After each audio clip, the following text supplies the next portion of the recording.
पीयूष भाई इधर से आइए। बाउन को से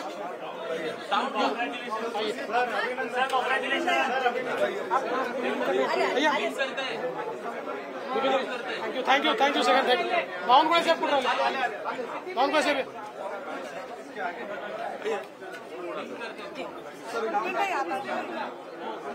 निकाल सगळ्यांच्या समोर आहे, काय पहिली प्रतिक्रिया आहे? आजच्या निकालाने हे स्पष्ट केलंय की संपूर्ण महाराष्ट्र हा नरेंद्र मोदीजींच्या पाठीशी आहे आणि मोदीजींनी जो नारा दिला होता एक है तो सेफ है, महाराष्ट्रातल्या सर्व समाजातल्या लोकांनी एकत्रित येऊन हा नारा यशस्वी केलेला आहे। सगळ्यांनी एकत्रित मतदान केलेलं आहे आणि विशेष आभार आमच्या लाडक्या बहिणींचे देखील आहेत की ज्यांनी आम्हाला खूप आशीर्वाद दिलेला आहे। यासोबत खऱ्या अर्थानं जो फेक नरेटिव्ह तयार करण्यात आला होता त्या फेक नरेटिव्हच्या विरोधात लढणाऱ्या ज्या वेगवेगळ्या संघटना आहेत राष्ट्रीय विचारांच्या त्या संघटनांचा विजय आहे आणि विशेषतः जे मतांचं ध्रुवीकरण करण्याचा प्रयत्न या महाराष्ट्रामध्ये महाविकास आघाडीने केला होता त्याच्या विरोधात लोकांमध्ये जनजागृती करणारे आमचे विविध पंथांचे जे संत आहेत त्यांचा देखील हा विजय आहे की ज्यांनी महाराष्ट्राला एक ठेवलाय। अशा सगळ्यांचा हा खऱ्या अर्थानं विजय आहे। गावामध्ये पाड्यामध्ये तांड्यामध्ये वाडीमध्ये वस्त्यांमध्ये सगळीकडे जाऊन ज्यांनी हा अलख जगवला त्यांचा विजय आहे आणि खऱ्या अर्थानं महाराष्ट्रातले आमचे महायुतीचे जे लाखो कार्यकर्ते आहेत या कार्यकर्त्यांचा विजय आहे। माननीय मुख्यमंत्री एकनाथराव शिंदेजी, मी, अजितदादा, आमचे रामदास आठवलेजी, आमचे सगळे मित्रपक्ष, आमच्या एकजुटीचा हा विजय आहे। त्याच्यामुळे मला असं वाटतं की प्रचंड मोठा अशा प्रकारचा विजय आज मिळालेला आहे। या निमित्ताने मी निश्चितपणे आमच्या देशाचे गृहमंत्री अमितभाई शहा यांचे देखील मनापासून आभार मानतो की ज्यांनी या ठिकाणी महाराष्ट्रामध्ये येऊन आमच्या कार्यकर्त्यांमध्ये ऊर्जा भरली। आमचे राष्ट्रीय अध्यक्ष नड्डाजी असतील, आमचे राजनाथ सिंगजी असतील, नितीन गडकरीजी असतील, सगळ्या राष्ट्रीय नेतृत्वाने आम्हाला या ठिकाणी अतिशय चांगल्या प्रकारे मार्गदर्शन केलं। आमचे प्रभारी असतील या ठिकाणी आमच्या महाराष्ट्रामध्ये पीयूषजी असतील, भूपेंद्रजी असतील, आमचे सगळे जेवढे या ठिकाणी आम्हाला मार्गदर्शन करत होते त्या सगळ्यांनी मला असं वाटतं की या विजयामध्ये हातभार लावलेला आहे आणि निश्चितच महाराष्ट्राच्या जनतेपुढे आम्ही नतमस्तक आहोत। याच्यापेक्षा जास्त आज या ठिकाणी काही बोलताच येत नाही। अक्षरशः साष्टांग दंडवत महाराष्ट्राच्या जनतेला, ज्या महाराष्ट्राच्या जनतेने हे प्रेम दिलेलं आहे। आणि मला असं वाटतं की जो काही एक विषारी प्रचार सातत्याने झाला त्या प्रचाराला महाराष्ट्राच्या जनतेने आपल्या कृतीतून उत्तर दिलेलं आहे आणि म्हणून अशा जनतेचा मी आभार मानतो ज्यांनी ही एकी दाखवली आहे, त्यांचा मी आभार मानतो। आणि मी सांगितलं होतं की आम्ही आधुनिक अभिमन्यू आहोत, आम्ही चक्रव्यूह तोडून दाखवू। तो चक्रव्यूह तुटलेला आहे आणि महाराष्ट्र मोदीजींच्या पाठीशी खंबीरपणे उभा आहे। आज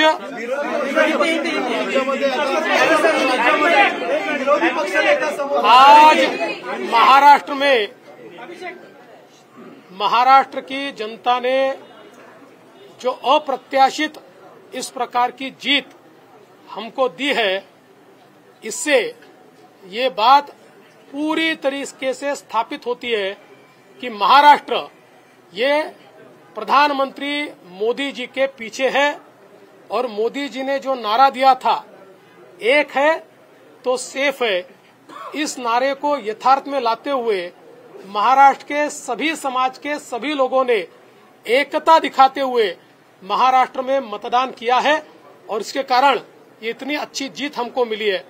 मैं विशेष रूप से हमारे लाडली बहनों का, लाडले भाइयों का, लाडले किसानों का, सभी का बहुत आभार व्यक्त करना चाहता हूं। लाडली बहनों ने तो बहुत आशीर्वाद हमको दिया है जिसके कारण हम लोग निश्चित रूप से एक अच्छा विजय यहां पर संपन्न कर पाए। इसके साथ साथ लोकसभा में जिस फेक नैरेटिव को तैयार किया गया था और यहां पर जिन ताकतों ने अराजकता के माध्यम से फेक नैरेटिव को परकोलेट किया था, उनके खिलाफ लड़ने वाली सारी जो राष्ट्रीय ताकतें थी, जो राष्ट्रवादी विचारों की जितनी हमारी ताकतें थी, वो सारी ताकतों ने मैदान में उतरकर उस फेक नैरेटिव को समाप्त कर दिया। इसलिए उन सभी संगठनों का भी मैं आभार व्यक्त करता हूं जिन्होंने ये करके दिखाया। साथ साथ महाराष्ट्र में जो पोलराइजेशन का प्रयास किया गया था और किसी जाति विशेष, धर्म विशेष को, एक धर्म विशेष को पोलराइज करने का जो प्रयास किया गया था, मुझे लगता है वो प्रयास सफल नहीं हुआ, क्योंकि महाराष्ट्र में एक बहुत बड़ी परंपरा है, संतों की परंपरा है। इस परंपरा का निर्वाह करने वाले अलग अलग पंथों के जो हमारे सारे साधु संत हैं, उनका भी आशीर्वाद हमको मिला, जिन्होंने बिल्कुल गांव गांव तक जाकर अलख जगाया और एक रहने का संदेश दिया, जिसके कारण मैं ऐसा मानता हूं कि एक बहुत अच्छा विजय हमको मिला है। विशेष रूप से हमारे मुख्यमंत्री एकनाथ शिंदे जी, उप मुख्यमंत्री अजित दादा पवार जी, रामदास अठवले जी और हमारे साथ की जितनी छोटी पार्टियां हैं, हम सब लोग एक साथ रहे, एक साथ मिलकर हमने ये काम किया। इसलिए मैं ऐसा मानता हूं कि इस एकता का ये विजय है। जो हमारी महायुति थी, अभेद्य इस प्रकार की महायुति थी, महायुति का ये विजय है, ऐसा मैं मानता हूं।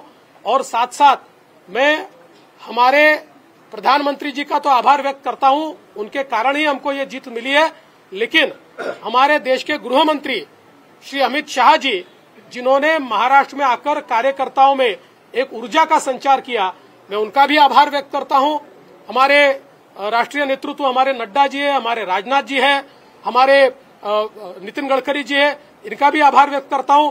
हमारे जो चुनाव के प्रभारी है, हमारे जो महाराष्ट्र से मंत्री है, इन सभी का मैं बहुत दिल से आभार व्यक्त करता हूं कि पूरी पार्टी ताकत से हमारे साथ खड़ी हुई। और सबसे महत्व की बात है, हमारे नेताओं ने, हमारी पार्टी ने केवल बीजेपी की सीटों पर काम नहीं किया, हमारी पार्टी ने सारे के सारे महाराष्ट्र के जितने 288 सीटें थी, हमारे दोस्तों की सीटों पर भी काम किया। और मुझे ऐसा लगता है कि इसके कारण एक बहुत अच्छा यहाँ कार्य संपन्न हुआ। हमारे भूपेंद्र यादव जी, अश्विनी वैष्णव जी, हमारे शिवप्रकाश जी, इनका भी मैं आभार व्यक्त करता हूँ।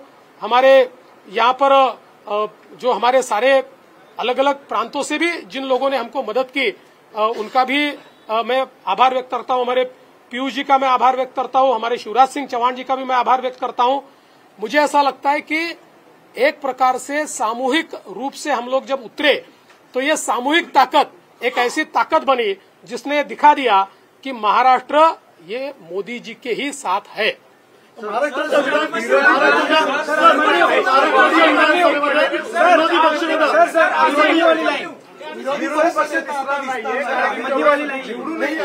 अभिमन्यू वाली लाईन आणि सर 1.1 आमदार लागतात, मात्र काय सल्ला द्या अभिमन्यू की तरफ भेज दिया सर। ऐसा है, मैंने पहले ही कहा था कि मैं आधुनिक अभिमन्यु हूँ, चक्रव्यूह को भेदना जानता हूँ।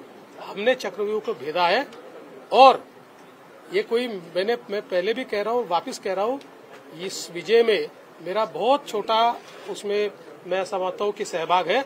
एक ये हमारी जो पूरी टीम है, इस टीम ने इस विजय को लाया है। मला असं वाटतं की कुठल्याही लोकशाहीमध्ये एक चांगला विरोधी पक्ष असणं हे गरजेचं आहे।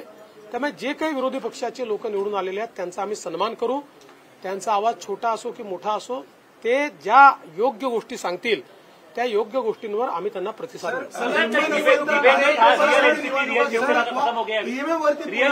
पहले मराठी हो जातो फिर ईव्हीएम पर बोलताय, हिंमत असेल तर बॅलेट पेपरवर निवडणुका घ्या, आता असं विरोधक म्हणतायत, काय सल्ला? आम्हाला ते माहितीच होतं, जर झारखंडमध्ये झारखंड मुक्ती मोर्चा जिंकला तर तिथलं ईव्हीएम टॅम्पर प्रूफ, परफेक्ट, एकदम जनमताचा कौल, लोकशाहीचा विजय। आणि महाराष्ट्रामध्ये हे धाराशाही झाल्याबरोबर लोकशाही खतऱ्यात आलेली आहे, ईव्हीएम प्रॉब्लेममध्ये आहे, ईव्हीएम टॅम्पर झालेला आहे। मला असं वाटतं की कुठेतरी अशा परिस्थितीमध्ये आत्मचिंतन केलं पाहिजे आणि खरी कारणं काय आहेत। मला काय त्यांना सल्ला द्यायचा नाही आहे, मी तेवढा मोठाही नाही आहे, पण कधीतरी त्यांना खरी कारणं काय आहेत याचा विचार करावा लागेल। मुख्यमंत्री पदाची स्वप्न पाहिली असे राष्ट्रवादी आणि काँग्रेसमधल्या बड्या नेत्यांचा या विधानसभा निवडणुकीमध्ये पराभव झालेला आहे। असं लोकशाही आजची हीच खरी मला असं वाटतं गंमत आहे की लोकशाहीमध्ये कोणाला जनता डोक्यावर घेईल आणि कोणाला जनता धाराशायी करेल हे सांगता येत नाही. या निवडणुकीने पुन्हा एकदा ते दाखवून दिलं. सवाल आहे सर, जितकं मोठ्या प्रमाणामध्ये यश मिळालेलं आहे, मागच्या वेळेस दातृत्व दाखवत भाजपाने एकनाथ शिंदेना सीएम पद दिलं. आता सगळ्या तुमच्या लोकांच्या अनेक राजकीय नेत्यांची बाईट्स येत आहेत किंवा प्रतिक्रिया येत आहेत की भाजपाला आता यश मिळालं तर भाजपाने मुख्यमंत्रीपद घ्यायला हवं. साहेब, या बाबतीत माननीय अमितभाई शहांनी प्रेस कॉन्फरन्समध्ये क्लिअरली सांगितलेलं आहे, मुख्यमंत्रीपद हे कुठल्या निकषावर नाही. मुख्यमंत्रीपद तीनही पक्षाचे नेते एकत्रित बसून ठरवतील. एकनाथराव शिंदेजी त्यांच्या पक्षाचे राष्ट्रीय अध्यक्ष आहेत, अजितदादा त्यांच्या पक्षाचे राष्ट्रीय अध्यक्ष आहेत आणि आमचे जे राष्ट्रीय अध्यक्ष आहेत त्यांना आमचं पार्लमेंटरी बोर्ड हे ऑथराईज करतं. ते बसून जो निर्णय घेतील तो निर्णय असेल. कुठलाही वाद नाहीये, कुठलाही विवाद नाही.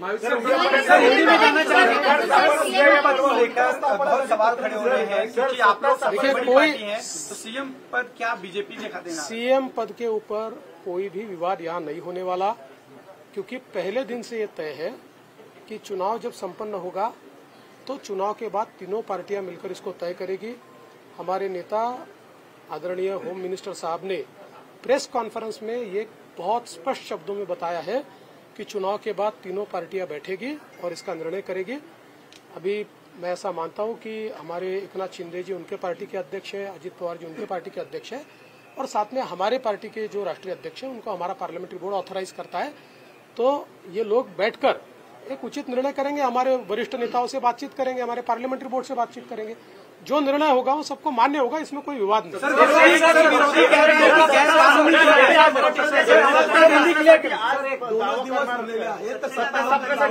बाबा, आता पूर्ण रिझल्ट संपू द्या.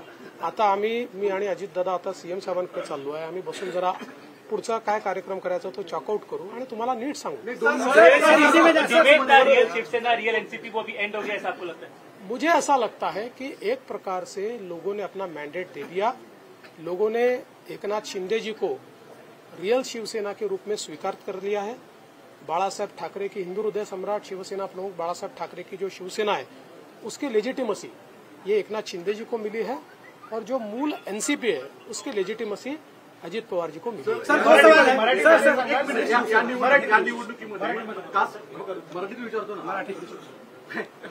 या निवडणुकीमध्ये कास्ट पोलरायझेशन करण्याचा प्रयत्न महाविकास आघाडीकडनं आवर्जून केला गेला, विशेषतः मराठवाड्यामध्ये आणि विदर्भामध्ये पण वेगवेगळ्या ठिकाणी अशा स्वरूपाचा प्रचार केला गेला.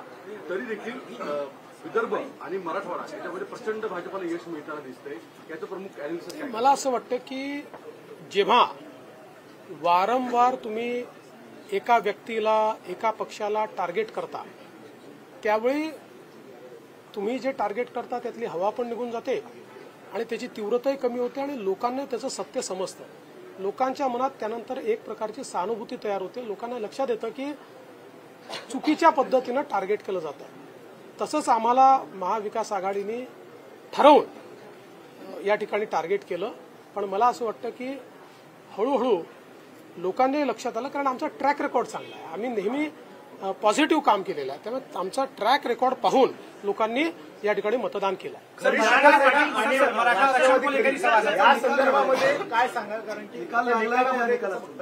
मला असं वाटतं की या निकालाने एक गोष्ट स्पष्ट केली आहे, हिंदू हृदय सम्राट शिवसेना प्रमुख बाळासाहेब ठाकरे यांची शिवसेना ही एकनाथराव शिंदेजींची शिवसेना आहे किंवा एकनाथराव शिंदेजी ज्या शिवसेनेचे प्रमुख आहेत तीच शिवसेना ही आता या ठिकाणी हिंदू हृदय सम्राट शिवसेना प्रमुख बाळासाहेब ठाकरेंची आहे. त्याची लेजिटिमसी जी आहे ती आता एकनाथराव शिंदेजींकडे आलेली आहे आणि तशीच राष्ट्रवादी काँग्रेसची लेजिटिमसी जनतेनं अजितदादा पवारांना दिलेली आहे.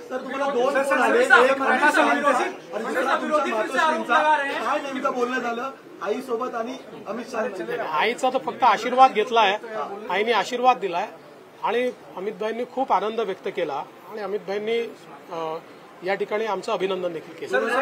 मराठा आरक्षण को लेकर बड़ा मुद्दा बना, इसके बावजूद आपकी पार्टी बड़ी जीत यहाँ पर हासिल करी.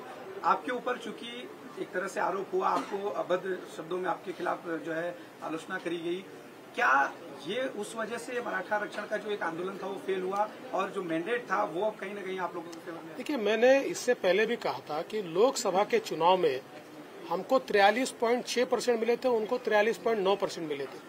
तो अगर मराठा समाज ने हमको वोट नहीं दिया होता तो क्या हम 43.6% पर पहुंचते? मराठा समाज हमारे साथ था, है और रहेगा। ओबीसी समाज हमारे साथ था, है और रहेगा। सारे समाज। आज आप जब इसको डिसाइफर करेंगे, जब आप इसका विश्लेषण करेंगे तो आपके ध्यान में आएगा कि सब समाज हमारे साथ में। देखिए, हर समाज की अपनी इच्छाएं होती है, आकांक्षाएं होती है, लेकिन उनको ये भी पता होता है कि अपनी आकांक्षाएं पूर्ण करने के लिए प्रामाणिकता से काम कौन कर सकता है। तो लोगों का विश्वास हम पर। सर, 2019ला मराठा देखील वर्षावर एक प्रेस झाली होती, त्यानंतर शरद पवारांनी तेल लावलेला पैलवान हे वाक्य बोललं होतं आणि तुमचं आलेलं माइंडेड गव्हर्नमेंट पाडलं गेलं होतं कालांतराने. त्याचा तुम्ही बदला घेतलाय का आता? आणि तेल लावलेला पैलवान कुठलाही बदला मी घेतलेला नाही. राजकारणामध्ये जनता ठरवते कोण जिंकेल, कोण हरेल. कधी कधी एखाद्या गोष्टीचा नापसंती ही जनता कळवते. त्यामुळे यातनं जनतेने कदाचित नापसंती कळवली असेल आणि आमच्या बाबतीत पसंती कळवली असेल. मला असं वाटतं की याला वेगळ्या पद्धतीने पाहण्याचं कारण नाही. आणि नंबर्स काय आहे याच्या आधारावर मी विरोधी पक्षाचं मूल्यमापन करणार. सर, एक सवाल आहे की नीतीवरतून जी चर्चा सुरू झालेली आहे, महाराष्ट्र चाणक्य म्हणून शरद पवारांचा उल्लेख वारंवार केला जायचा, आता महाराष्ट्र चाणक्य बदलला बदलला असेल तर मला माहीत नाही. फक्त मी एवढंच सांगू शकतो की मी तरी चाणक्य वगैरे काही नाही. मी भारतीय जनता पक्षाचा साधा कार्यकर्ता आहे. माझा पक्ष मला ताकद देतो, माझ्या पाठीशी उभा राहतो, म्हणून मला हे सगळं करता येतं. आमच्या पक्षातले जे वेगवेगळे नेते आहेत हे सगळे नेते माझं नेतृत्व मान्य करतात, म्हणून मला पुढे जाता येतं. त्याच्यामुळे चाणक्य वगैरे नाही. म्हणून सांगितलं, हे जे काही आम्ही जिंकलो आहे ही एकत्रित भारतीय जनता पक्षाचा हा विजय आहे. याच्यात देवेंद्र फडणवीसचं कॉन्ट्रीब्युशन हे फार लहान आहे. गैरकानूनी जीत कह रही है. संजय राउत ने स्टेटमेंट दिया है कि गैरकानूनी जीत है, इस जीत को नहीं मानते क्योंकि जनता आप लोग के खिलाफ थी. और सर, और इसी से एक सवाल इसी पे कंटिन्यू कर लेता हूँ सर, क्या देवेंद्र फडणवीस के रूप में समंदर वापस आ गया है? जो लोग घर किनारे पे बसाए थे बह जाएंगे? देखिए, पहली बात तो ये है कि संजय राउत, इनके ऊपर मैं कभी प्रतिक्रिया देता नहीं हूँ, लेकिन आज आवश्यकता इसलिए दे रहा हूँ. मुझे ये पता है कि झारखंड मुक्ति मोर्चा जीता है तो बहुत लेजिटिमेट जीता है. वहाँ चुनाव एकदम फेयर हुआ है. वहाँ पर इलेक्शन कमीशन ने अच्छा काम किया है. वहाँ पर ईवीएम इतना पक्का था कि वो हैक ही नहीं हो सकता. वहाँ लोकतंत्र का विजय हुआ है. और महाराष्ट्र में अगर हमको लैंडस्लाइड विक्ट्री मिली है तो इलेक्शन कमीशन भी बायस हो गया है, यहाँ का ईवीएम हैक हो गया है, यहाँ पर लोकतंत्र की हत्या हो गई है. देखिए, कभी न कभी आत्मचिंतन करने की आवश्यकता होती है. जो आत्मचिंतन नहीं करते जिंदगी में वो समाप्त हो जाते हैं. मुझे ऐसा लगता है कि कभी न कभी आत्मचिंतन करना चाहिए, और इस प्रकार से वो बात करेंगे तो क्या लोगों का विश्वास बैठेगा? चलो, थैंक यू. सर, एक फोटो